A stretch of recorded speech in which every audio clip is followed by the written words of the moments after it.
Since January 1st, the average daily attendance at the Macon Dog Track has been 4,000 people. The average amount bet, or handle as it's called, has been $517,000 each day. And the record handle was on August 3rd, when more than 8,000 people bet more than $1 million. I want a Canela, a 1 ticket, please. By state law, the bettors receive 82% of the money wagered, the owners receive 14%, and the Macon County Racing Commission takes the remaining 4%. We're talking about funds made available to every 3 months to 18 agencies, board, and commissions, and which each quarter has been progressively more. Since the track is open, the Racing Commission has dispersed more than $4 million to county agencies, and funds for the current quarter have yet to be distributed. By law, the 3 biggest beneficiaries are the Macon County Board of Education, which has received more than $2 million, the City of Tuskegee with $403,000, and Tuskegee University with $322,000. In addition, the Racing Commission has 25 employees with an annual payroll of $572,000. Victoryland employs 563 people with an annual payroll of $4.2 million. 77% of the people employed at the park live in Macon County.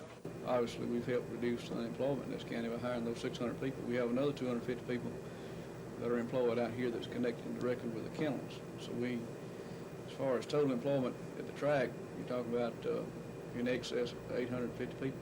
Making Victoryland the 3rd largest employer in the county. Lisa Walsh, WSFA TV News, Macon County.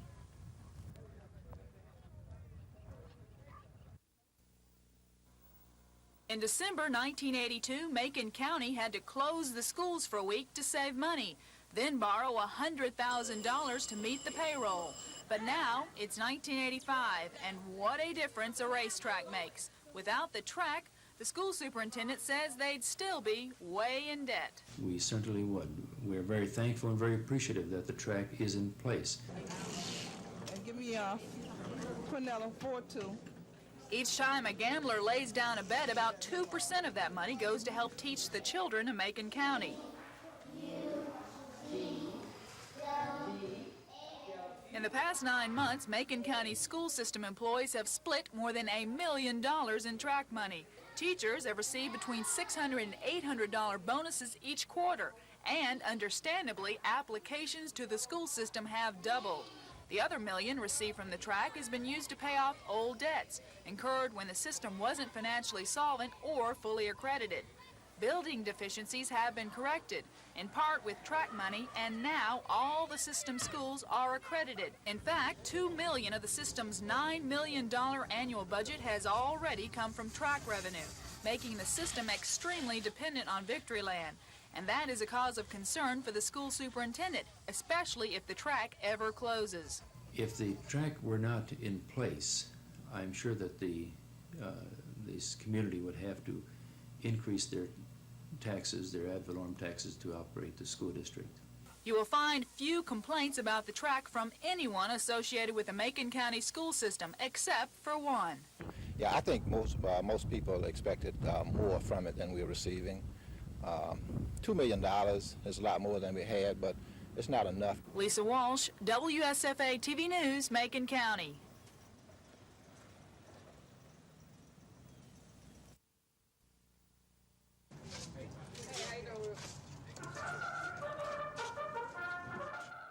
Victoryland keeps pulling people in, and those people are spending millions of dollars, an average of $517,000 each day. But 16 miles away in downtown Tuskegee, the square looks and business is the same.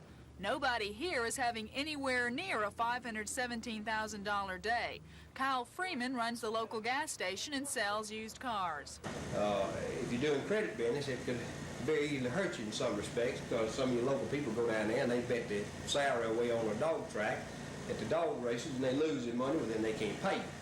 Because at the same time, it's helped with the Board of Education putting money in circulation here in the county, and it's helped in a lot of respects. The businessmen we talked with agree with Kyle, saying nobody but the people in charge of the track is getting rich off the races. Track officials admit most of their employees are part-time, many making only minimum wage.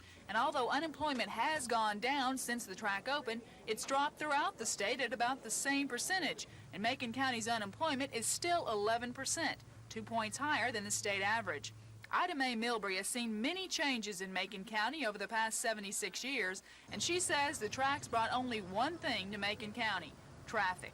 I've been driving for about 21 years, and I'm scared to get out there on the road being 76 years old, because these folk going to the dog track don't have no police out there to cut them down. That's where we ought to get some money from them, to charge them speeding folks coming through here running so fast. But all in all, while business at the track is booming and establishments are springing up around it, in the eyes of most, Tuskegee hasn't changed since the track came to town. Lisa Walsh, WSFA TV News, Macon County.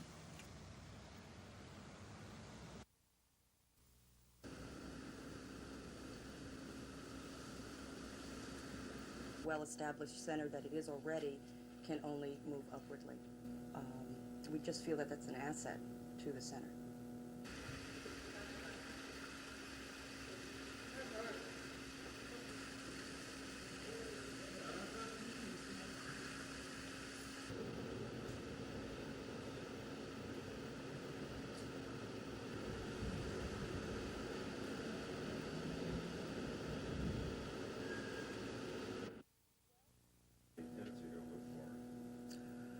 Well, we're actually negotiating.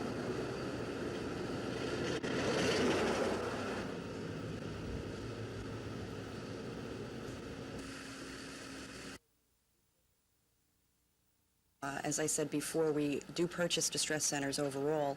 Sometimes we buy centers that are 50% vacant. We reconstruct and do the cosmetics on the center and do a releasing program and strong marketing approaches and build sales for the tenants.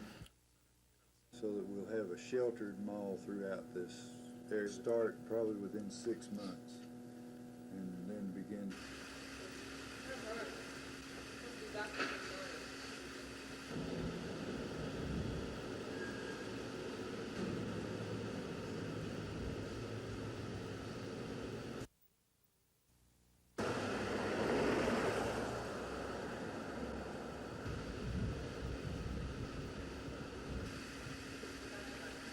With the look of at the demographics of the center and the area, very optimistic. It's a good area. The location is the key, and we feel we have a terrific location. Start probably within 6 months. And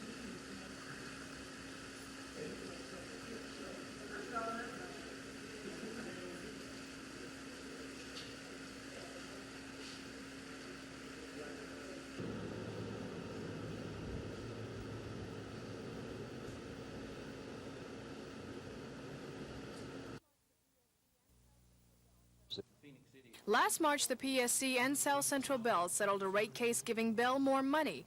Now the PSC wants Bell to give some of that money back. They're asking them to lower their rates and give customers a $20 million refund. We feel that the earnings are over what the commission ordered last March, and I feel very strongly that there will be a refund. Folsom says Bell earned too much money the last 2 quarters, but Bell spokesman Tom Somerville says he doesn't know where the PSC got those figures. He says his company only submitted figures for 1 quarter, and he says the PSC isn't taking into account about $35 million in expenses, such as increased wages for union employees and higher depreciation. You take a small snapshot of a 3-month period, you can't say that that's going to continue at that level on and on, particularly when you're looking at these additional expenses and losses of revenue that we see facing us in the next several months. South Central Bell has until Tuesday to respond to the Public Service Commission's request, and the commissioners warn that if that response isn't favorable, they'll be ready to take legal action, and that could mean another lengthy court battle. Terry Stanton, WSFA TV News.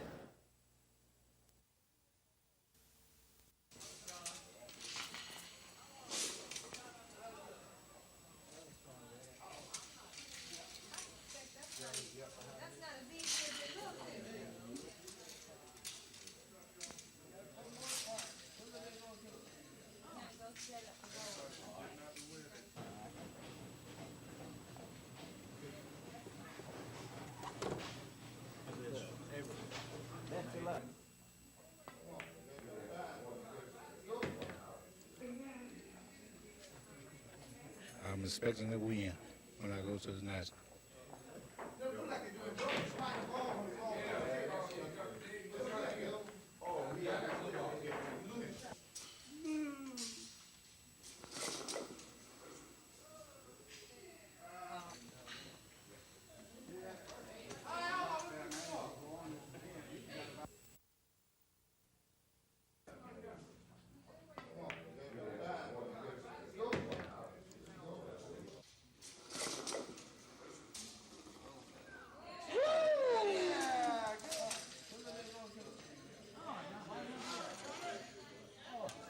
Oh, okay. Open the bowl one more time. Another time. All right.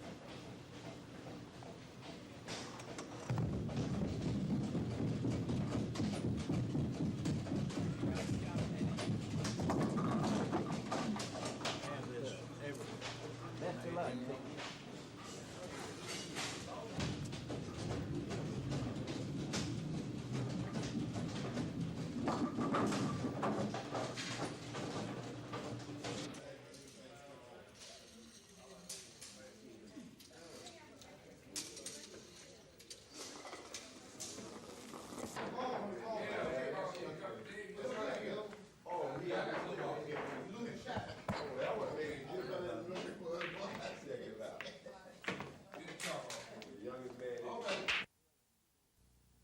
They didn't worry about engineering the building, and so in Bryce they made several additions. It's in a huge horseshoe shape, and you go upstairs 3 and up 4 and down. Election blues, you'll get over it. We have good projections of the need. We think we can reduce the institutionalized patient in the mental retardation facilities. Probably going to stay pretty level in the mental illness facilities, at least for the time being, but we don't see the need for new additional bed construction. When are you going to act on this? Well, I was only elected at midnight. What do you expect? Asking for a 10-year waiver on cleaning up the slave people, that court order was much too specific. He set out over 50 standards, I think 52 and 54 standards, one on each side, which were specific. He set out over 50 standards, I think 52 and 54 standards, one on each side, which you'll get over it. Don't forget, now that you've won the election, you can be your own man. Campaigns. It was 6 o'clock last Wednesday morning. The level, we have opened or are in the process of opening 15 new group homes. All of this is going to fit into the circle, which is going to allow quicker outplacement of institutionalized patients, which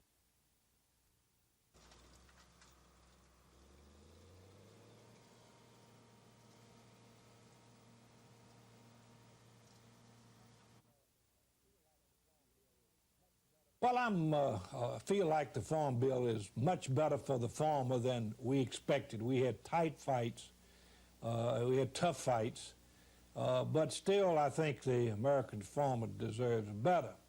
But nevertheless, it's a lot better than what we thought we could get.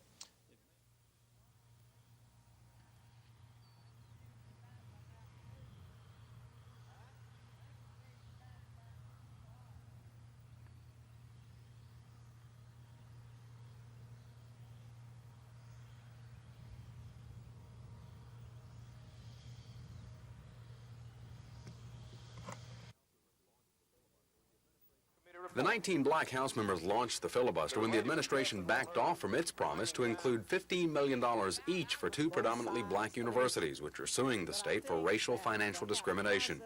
The administration cut those schools' dollars, $3 million each, in order to accommodate conservative senators who claim the state can't afford a $325 million bond issue. Representative Alvin Holmes says the deal is now broken and those universities will go ahead and ask the federal court hearing the discrimination suit to stop the bond issue. As you all took the money away from Alabama State and Alabama A&M, and understand that we have to take what position that we have to take. On top of that, Holmes says the schools will demand the court order the state to pay each university $50 million to make up for the past and present discriminations. The blacks droned through hours of filibuster before chaos hit at midnight as the House leadership cut part of the talkathon short. But it was 3 hours later before the House voted 59 to 33 to approve the bond issue. Chris Grimshaw, WSFA TV News at the Capitol. Mr. Speaker. Most of the negotiations focused on the demands of the black Senate members. They were concerned about the appropriations for 2 predominantly black universities being cut from $15 million to just less than $12 million. The schools claim they need the money to make up for alleged racial financial discrimination in past university funding. But Senator Michael Figures of Mobile says the Wallace administration has indicated it will do more later. We've got some commitments for future support of these institutions, not in any specific terms, but nevertheless some commitments that we believe will hold up in the future insofar as treating these schools fairly. Figures says he hopes that the offer of more money down the road will keep the 2 universities from taking the bond issue to federal court. The bond issue roller coasted around the Capitol more than any other measure in recent history, reinforcing speculation that the Wallace administration wasn't as prepared for this fight as they should have been. Lieutenant Governor Bill Baxley was one of those skeptics. They made the decision to go ahead and include the bond issue in the call, and I tried to pitch in and help, and it turned out maybe the governor was right after all, because we did pass a bond issue. The bond issue was a sweet victory for the Wallace administration, as can be seen in the face of liaison Farrell Patrick. But it was only one of 8 issues the governor proposed, and won, including the repeal of an unemployment compensation tax and the settlement of a legal battle over the potentially oil-rich Grants Pass in Mobile Bay. Chris Grimshaw, WSFA TV News.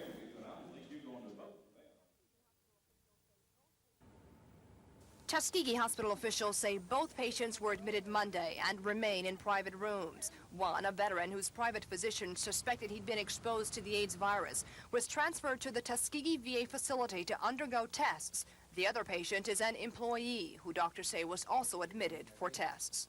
The employee, there is no evidence of AIDS whatsoever. Someone came along and said, "Oh, we think he has AIDS," and the hysteria took over. Up to now, doctors at the Tuskegee facility have not treated any AIDS cases, but are prepared to should the test results turn out positive. In Montgomery, VA hospital officials tell us one veteran was tested for the AIDS virus, but the test results were negative. And in Birmingham, VA officials confirmed 3 AIDS cases this year. Since news of the suspected cases in Tuskegee, staff members who'll come in contact with possible AIDS victims have taken several in-service training precautions, but doctors caution about what they say is the AIDS hysteria. AIDS is here, and we're going to see more of it, and so we just have to learn to start taking care of it.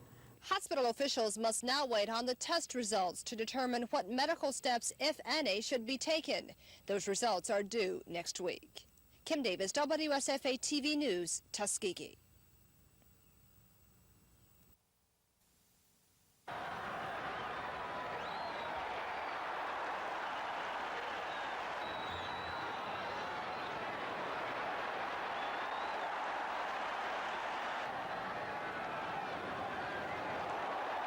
How frustrating is all of this that you're going through?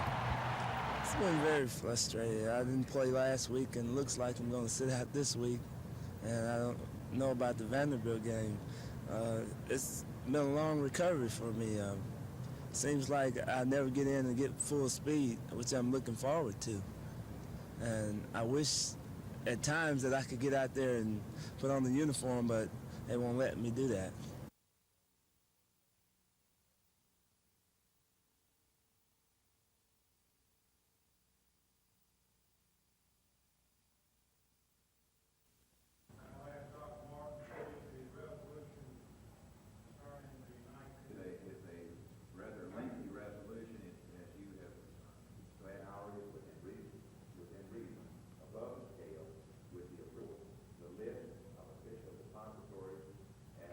Including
We'll look first at Luverne in red. Fullback Kevin Womack picks up a first down for the Tigers at the 38-yard line. The Tiger offense had not completed a pass in the first half until quarterback Jim Tate connected with Marvin Smith on this 54-yard completion. It's good for 6 as Luverne took the lead over Georgiana 6-0. They go on to win 20-6. It was 14-0 at Highland Home as the Flying Squadron had a 2-touchdown lead at the half over Marbury. Action in the third quarter, Marbury and White, they were threatening Kenneth Bone with a first down run. Number 37 watched Brian Seaman break several tackles as he crosses into Highland Home territory. Seaman's run sets up another first down gain, this time by Doug Graham. He makes his way inside the 10-yard line for Marbury, but they failed to score on this drive. After 3 quarters, Highland Home was ahead 14-0. Jim Jackson reporting, WSFA TV Sports.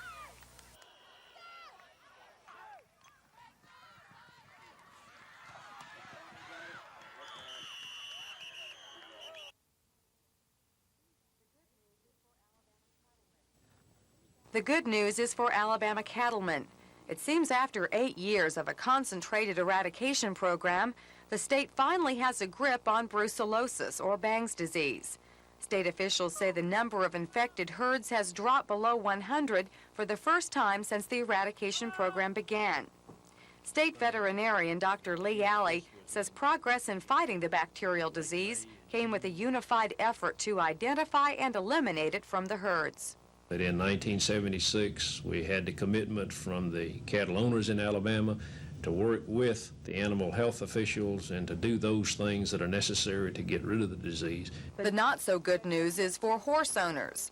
After all these years, encephalitis or sleeping sickness is still killing horses in Alabama. State officials report 3 positive cases of encephalitis this year, with 4 other cases strongly suspected. The sad thing is this disease can be controlled by a vaccine available from your vet. Although the vaccine is not foolproof, on an annual basis it could save your horse's life. Certainly horse owners should be concerned and should be taking precautions, as well as when their sick animal appears or they've got some problems, to get in touch with their veterinarian and try to find out for sure what the disease is. Although many diseases can be controlled through vaccines and testing, these are hard times on the farm, and authorities are concerned some farmers may be skipping the preventative measures in order to save money.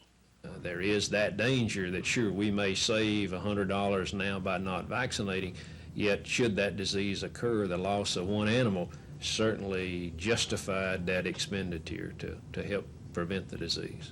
Alley says we have come a long way in battling many animal diseases, but he urges farmers and livestock owners to remember research and treatment are essential parts of continuing that fight. Carrie Gordon, WSFA TV News.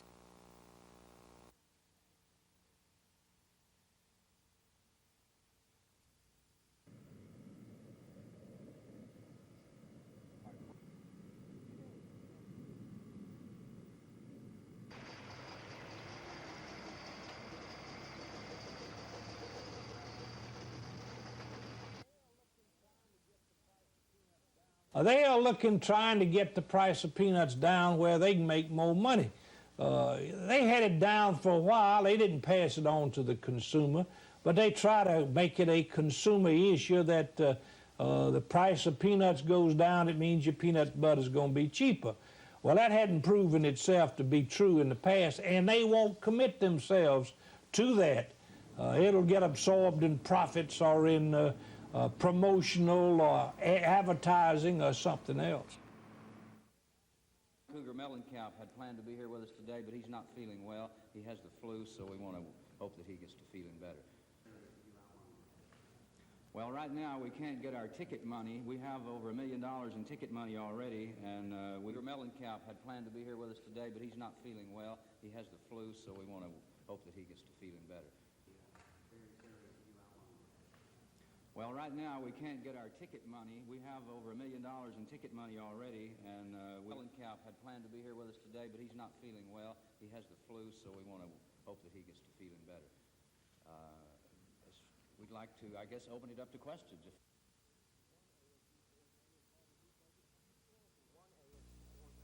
All in One ASU board member called the new budget a historical one, its largest ever for Alabama State, totaling $30,922,890. The needs of the university in terms of academics, which is certainly one of the things the president said that it was his priority, was academics, and that we think this budget has. The biggest piece of revenue comes from state appropriations at more than $14 million, followed by nearly $5 million coming from tuition and fees. Auxiliary funds and grants make up the rest of the revenue. In other action today, the board endorsed the quality control plan announced this week. That plan establishes new standards of instruction for our faculty. It establishes new standards for exiting the university for our students. It also establishes new standards for our students to move from the freshman level to the sophomore level and throughout the university in the area of basic academic skills as well as in the area of general educational content. Dr. Steptoe says the quality control plan is designed to make sure ASU graduates are capable of passing professional field entrance exams and providing excellent job performance. Craig Meadows, WSFA TV News. Because it's an excellent plan, and I would like you to...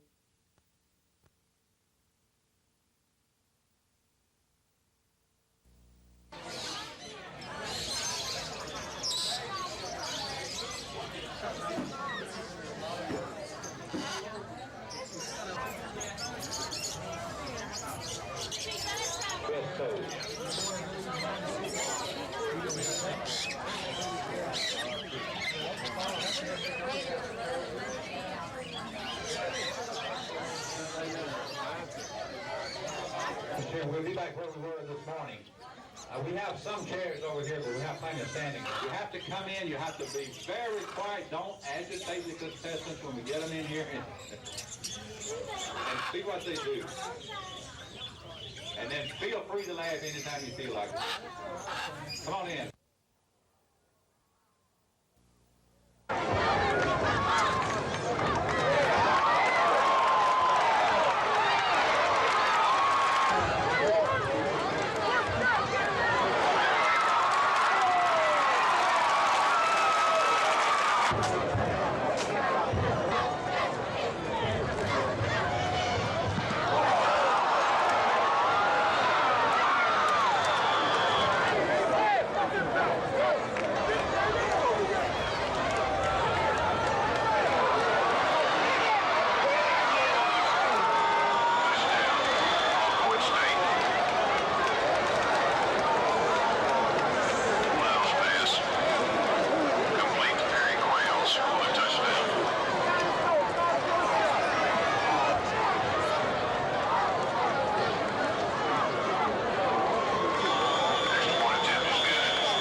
I do want to give Mr. Headley the proper credit for all the work he has done on this bill. I know y'all been working on it for months and months, everybody in your department. Well, and supported it, and I'm real pleased now that we can repeal it.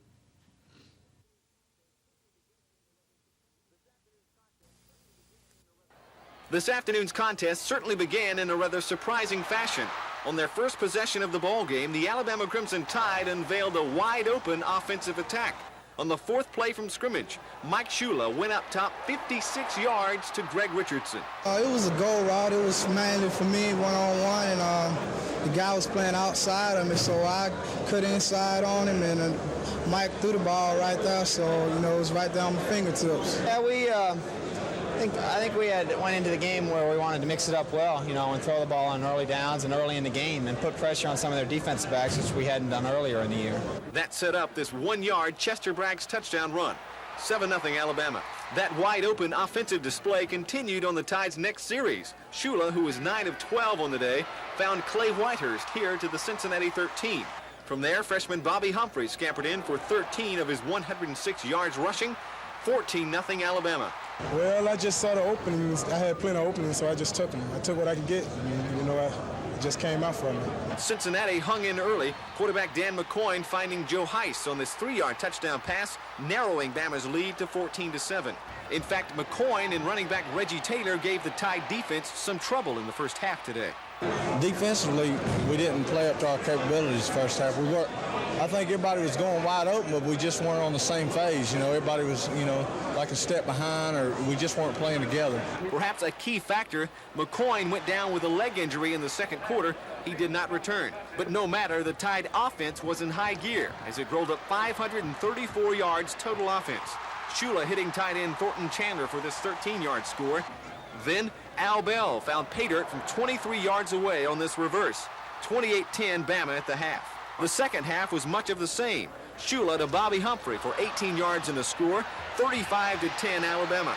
In the fourth quarter, a Van Tiffen field goal and this 2-yard touchdown run from freshman Gene Jelks rounded out the scoring. The Tide winning it going away this afternoon. The final score, Alabama 45, Cincinnati 10. In Tuscaloosa, Mark Thornhill, WSFA TV Sports.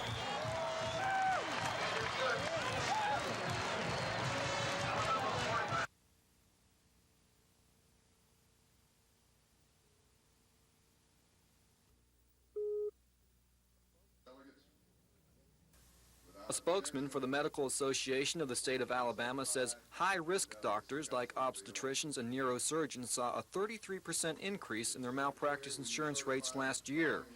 Doctors say the high price of malpractice coverage is not only costing them, but more importantly, it's costing the patient as well. The problem now is that many services to the people in this state that doctors have been performing previously without any concern for their own welfare, but only for the welfare of the patients.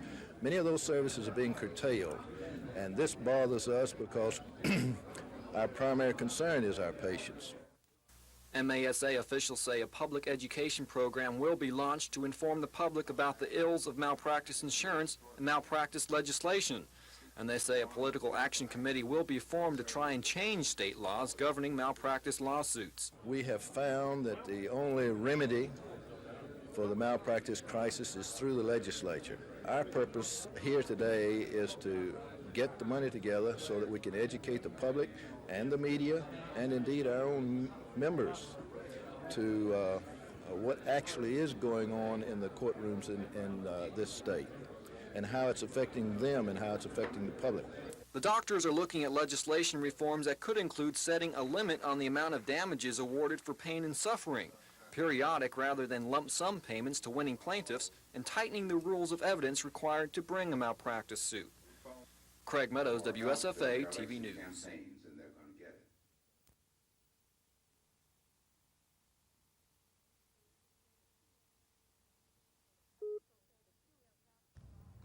Officials say the two aircraft collided as they approached for landings at the Auburn-Opelika Airport. Eyewitnesses to the fatal crash say the one-seater ultralight disintegrated in midair as the small plane and the Learjet came together. Authorities say the jet, owned by a corporation in Conroe, Texas, apparently skid across the runway upside down before coming to rest on its top. We have 2 confirmed fatalities. We have 5 injuries. The 5 people, including the pilot on the Learjet, were injured and have been transported to East Alabama Medical Center. The co-pilot and the pilot of the ultralight were the fatalities. The victims are identified as B.J. Tidwell of Auburn, who was flying the ultralight, and 32-year-old James Darrell Andre of Hitchcock, Texas, who was co-piloting the jet. Officials at the East Alabama Regional Medical Center say the pilot of the jet remained in surgery throughout the evening, suffering from internal bleeding. The remaining injured passengers are a family of 4 who were flying in from Texas to visit a daughter who attends Auburn University. 3 of the family members remain hospitalized, 1 in critical condition, 2 others suffering from fractured spines. The airport, which is owned by Auburn University, is an uncontrolled airport, which means there are no air traffic controllers. Pilots are pretty much responsible for watching the traffic themselves. But federal investigators at the scene would not yet comment about how such a disaster could occur. There are still a lot of questions as to what caused the collision, but one thing officials here will say is that it's amazing anyone walked away from this crash alive. At the Auburn-Opelika Airport, Carrie Gordon, WSFA TV News.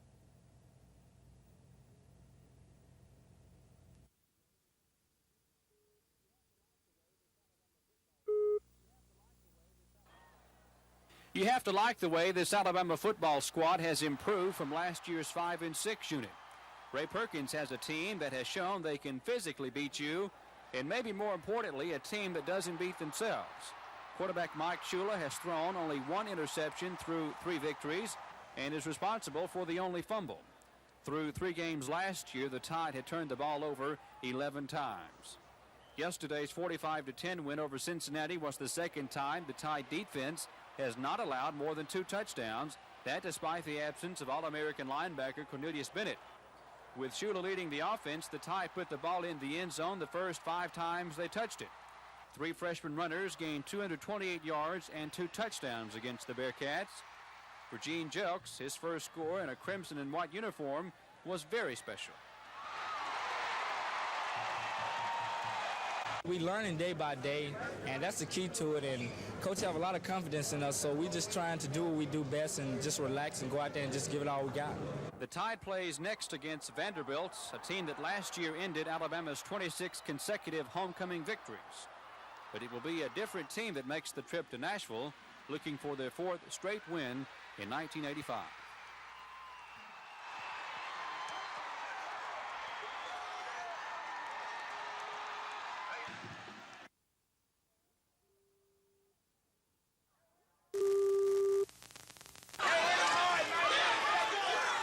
This fight was full of surprises. No one expected Michael Spinks to go the distance with Larry Holmes, but he did.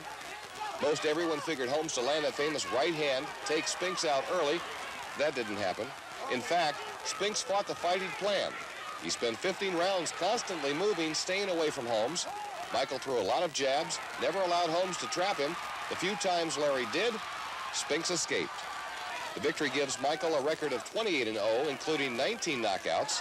Spinks now must give up his light heavyweight crown to keep the more prestigious and lucrative heavyweight title. A decision that should be very easy to make. Jack Gregory, NBC News, Las Vegas.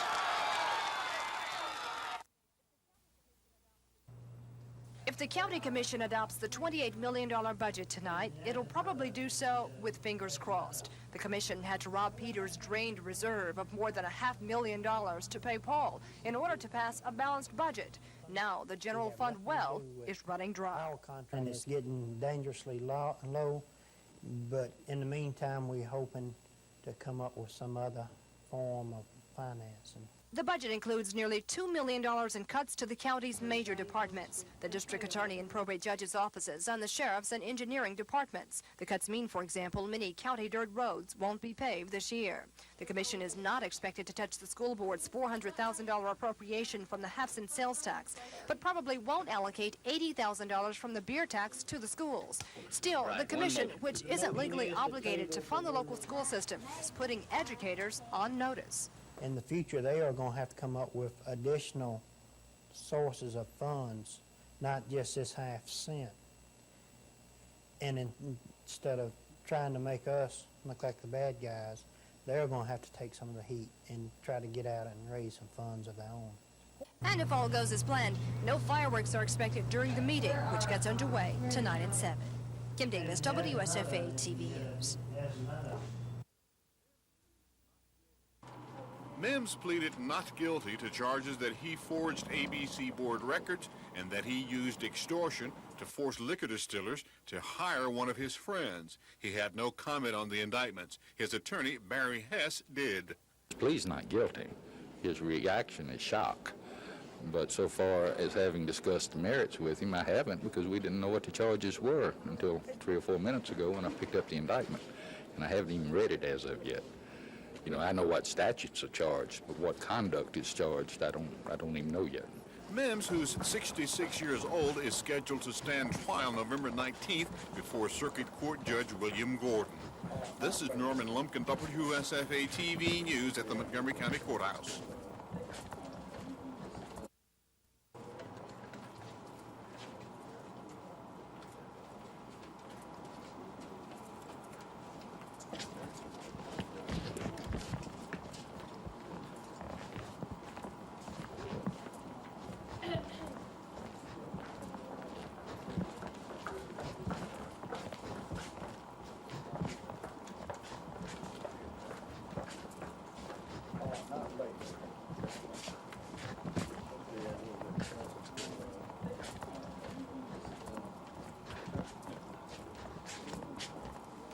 Can we just get you to...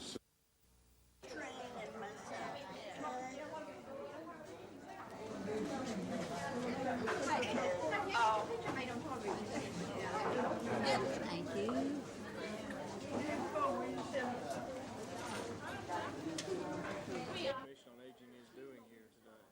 We're collecting money for the Mexican earthquake fund to be donated. Well, let me get out and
The new guidelines say that the LD student has average to above average intelligence and that the LD problems will result in a significant discrepancy between the achievement and their potential.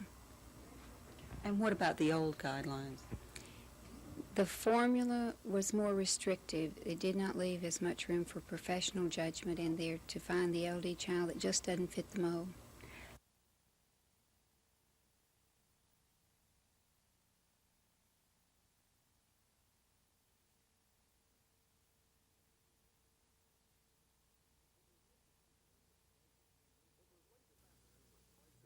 It was late this afternoon when Frazier turned in his resignation. He had said nothing about it earlier when TV12 interviewed him about the one issue that has plagued him most since he became Wallace's Welfare Agency Commissioner, the accounting and administration of his agency.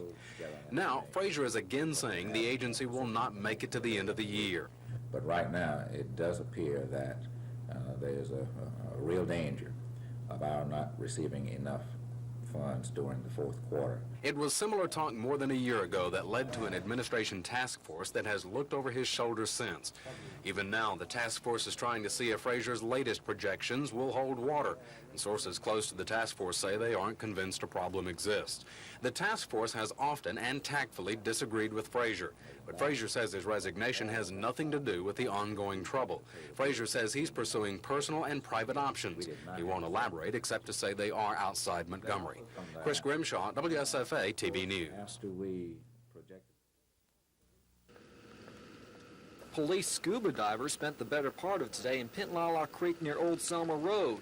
And this is what they found, a small safe believed taken during a burglary late last month. Police say this is evidence of a major burglary ring that they have cracked wide open.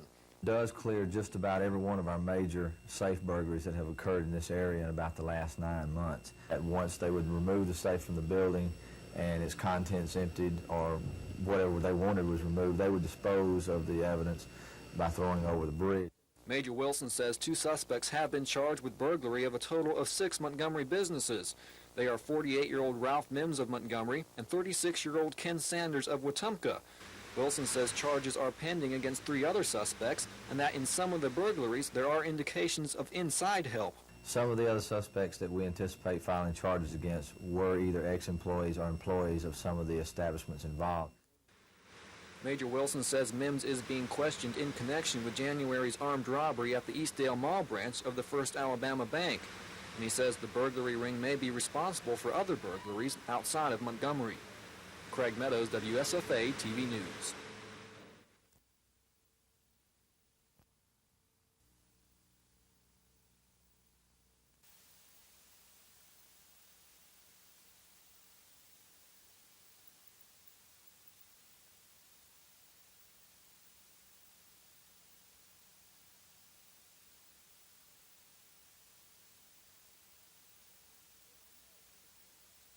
They were denied any semblance of fairness or due process and didn't have an opportunity to have any effective counsel there to cross-examine or examine. They couldn't ask questions themselves of the witnesses against them. A surprise witness was brought in on the last moment. The charges were changed against them in midstream. Most of the evidence against them did not involve the particular exam that they were accused of cheating on.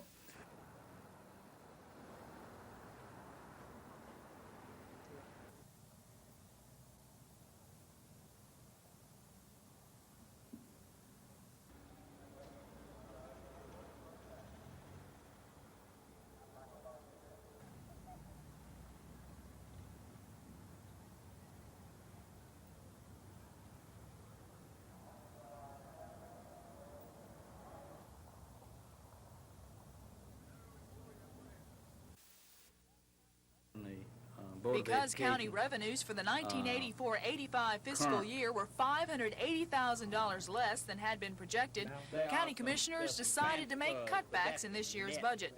But the county school system's proponents were out in full force to ensure that school board funding would not be cut or capped. And under pressure, commissioners agreed, voting in a $28 million budget, which is more than $2 million higher than last year, but not high enough for some department heads who won't be receiving their requested budgets. The 4 primary departments whose budgets were slashed were engineering, cut by $1 million, the sheriff's department and the district attorney's office each cut by $100,000, and the probate judge's office cut by $70,000. But while those departments may not be elated by the new budget, school advocates are. You've made the right decision. I believe you know you've made the right decision, and this investment in our children's future is so important to the future of this county. Thank you very much. However, commissioners warned the school board to look for alternative sources of revenue the next time around. But what we are saying is that the Board of Education and the legislature needs to work in that area. Although in this year's budget, the half-cent sales tax will go entirely to the school board, commissioners did take away about $80,000 in beer and wine tax revenue, and the message to the school board was clear. Next year, commissioners may not be so generous. Lisa Walsh, WSFA TV News. Saturday afternoon's Alabama-Cincinnati contest here at Bryant-Denny Stadium was filled with surprises. First of all, the Tide shelved its rather conservative offensive attack early on. In fact, on their fourth play from scrimmage, it was bombs away. Mike Shula to Greg Richardson for 56 yards, setting up the Tide's first touchdown. Shula connected on 9 of 12 passes in about 3/4 of play. In fact, he engineered the Tide to scoring drives the first 5 times they had the ball. I think it helped the fact that we controlled the ball and scored points. I think that helped us take them out of their game plan. And, you know, inevitably helped us win the game. Alabama's now coming around, and we have an offense where we can mix it up. We have an established running game and also an established passing game. So I feel it's up to the coaches, whatever they want to do, what's working best, we can do it all. Bell even ran the ball in for a score on this razzle-dazzle reverse play just before the half. Another surprise was the play of the Tide's younger players, particularly freshman running backs Bobby Humphrey, who had 106 yards rushing and a couple of touchdowns, Murray Hill, who gained 84 yards on the ground, and Gene Jelks, who added 39 yards and a score. Still another surprise, this one not so pleasant, was that Cincinnati rolled up 403 yards total offense, most of that coming in the first half, on a Tide defense playing without All-American linebacker Cornelius Bennett. We were doing a little more thinking than reacting. I think that was part of it. And I think part of it, too, was that we were trying too hard.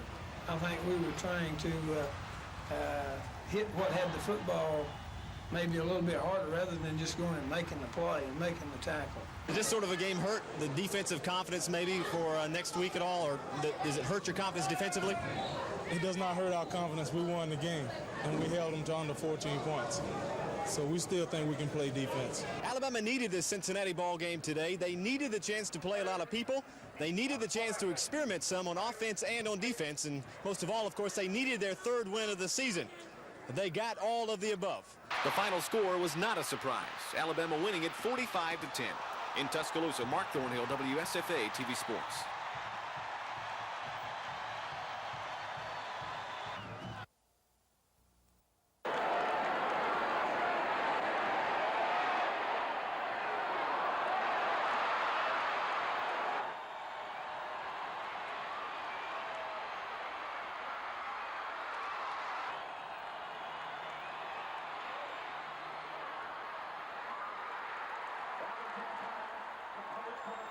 Let's go, offense!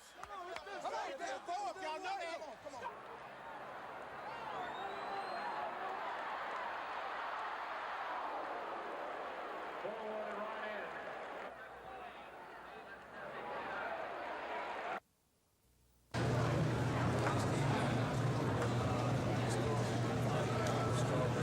We'll have our banner pretty soon. Where y'all come to? Yeah, I'll try. To the office. Tell them where we got.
It wasn't long ago there was another series of changes in top Wallace aides that fueled some speculation. Most notable among them was Ray Bass, the highway director. He secured a merit system job within that department while hanging on to his directorship.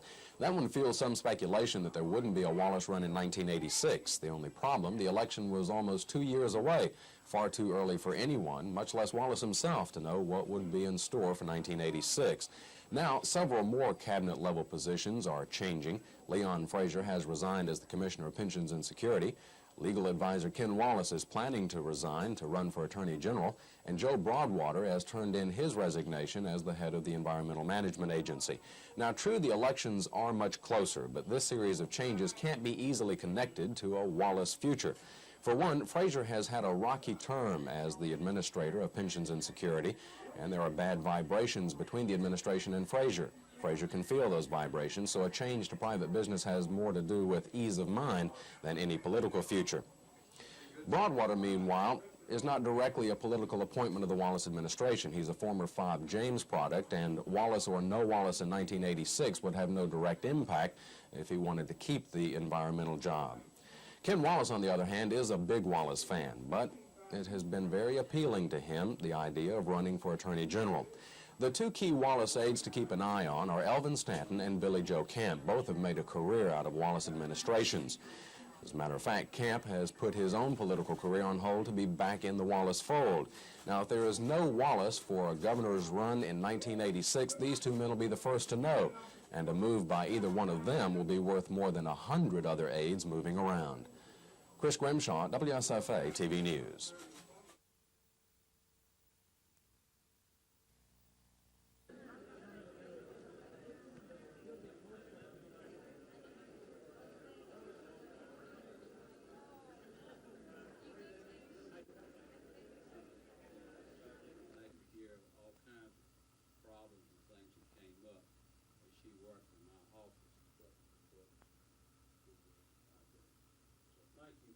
The next person I would like to thank is Jack Brown, and also to the secretary, Netta Simpson.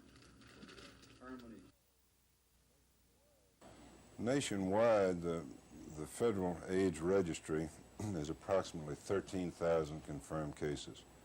In Alabama, we have 26 confirmed cases, and in Montgomery County, 2. Now, this covers the time span from mid-1983 to the present.